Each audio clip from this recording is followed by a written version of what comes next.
Hey, Clayton, why do we have so many translations of the Bible? Which one is best? Last night I was hanging out with a group of friends from one of our campus ministries here at school, and we were talking about the different translations of the Bible. Some of our questions included why there are so many English translations. Are there any translations that are better or worse? If there are so many different translations, how can we know the translations we are reading are conveying accurately the original Hebrew or Greek meaning? How do we know all of this is still the inerrant word of God? Oh, fantastic questions. Okay, let me start with this. Why so many translations?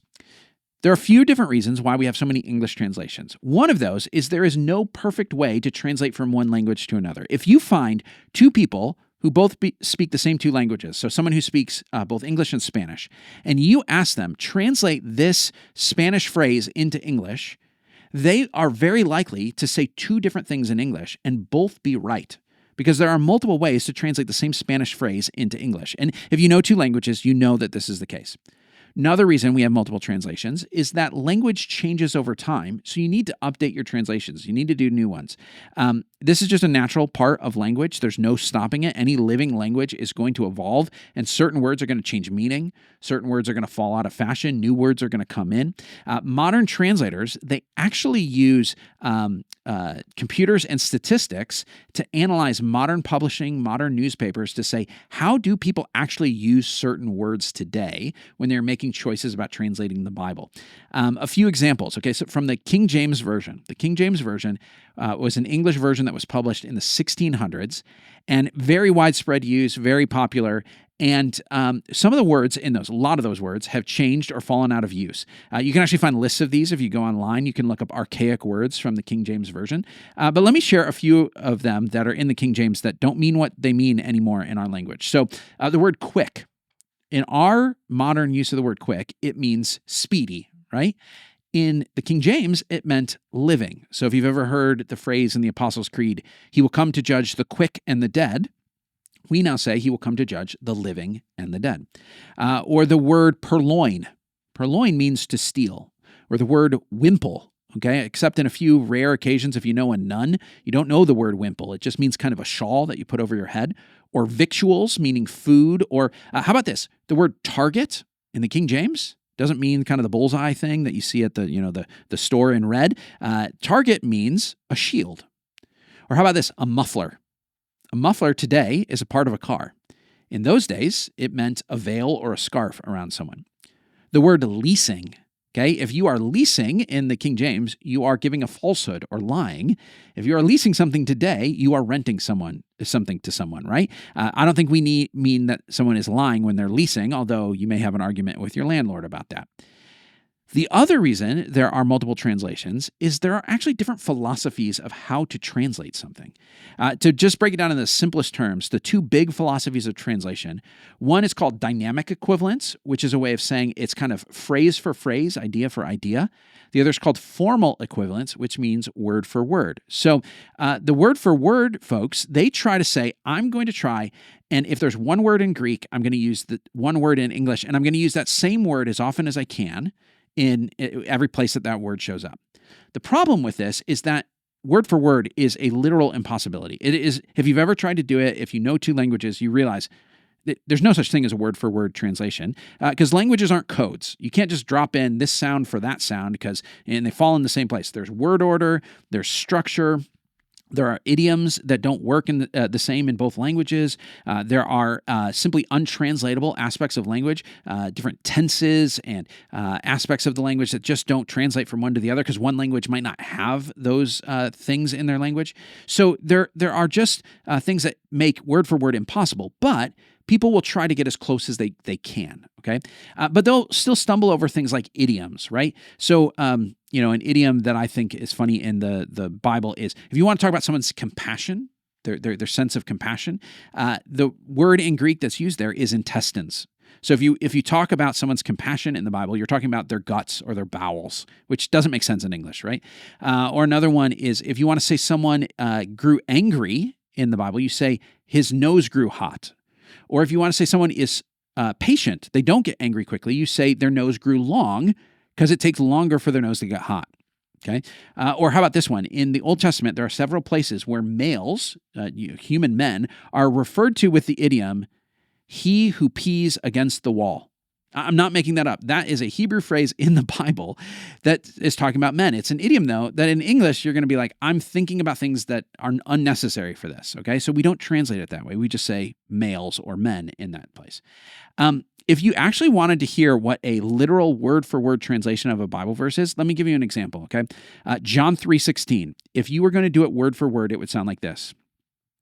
Thus for love the God, the world, that the Son, his the only begotten, gave that all the believing in him should not be destroyed, but might be having eternal life. Now, if you know the normal English translation, you might be able to piece that together. But if you don't know that, it's going to be really hard to figure out what that sentence is saying. But that is the literal word-for-word translation of that verse. Okay, so that's why even word-for-word philosophy people will say you got to do something phrase for phrase. There are other people who say it just works better if you just start off with that kind of phrase for phrase, idea for idea thing. And so there's always a dance between these things. Some translations are more word for word, some are more phrase for phrase. There's another type of translation that is called a paraphrase. A paraphrase is not really a translation. It's a summing up in your own words. It's kind of reading it and summarizing it. A couple of paraphrases you may have encountered. One is the Message, which is a pretty good paraphrase, and the Living Bible, which is kind of an older one. These are a little bit more like commentaries or kind of devotionals, kind of summing up the ideas there. They can be beneficial, but they're not great translations. But most of the modern translations fall between these kind of word for word, phrase for phrase translations. And those two philosophies tend to have strengths and weaknesses, okay? They're both really good, but there are certain, things that are helpful about one and not about the other. The interesting thing about word for word versus phrase for phrase is that good scholars will do both. On the translating committees for most of the modern Bibles that you would find in a store, there are some people who are on the translating committee for multiple versions, right? Some that use word for word and some that use phrase for phrase. And so they, depending on the context, will say, well, we'll use this more word for word and we'll use this more phrase for phrase. And both are good ways to translate, okay? Anybody who gets hung up arguing about these things is missing the point. Both of them are helpful and necessary ways of translating. But that means if you take different approaches, you're going to end up with multiple translations, all of which offer something to the conversation. Okay, so let me give you a little bit of guidelines about picking a translation. Okay, first rule is this: pick a modern translation. Okay, if you are going back to the King James Version, you are going to get confused. Other than its historical and literary value, I don't recommend people using the King James unless you grew up with it. You're gonna get confused, and even if you grew up with it, you're probably gonna get confused. Second, pick a scholarly translation. Okay, and what I mean by that is a translation that was translated by a group of scholars. So not one individual, okay?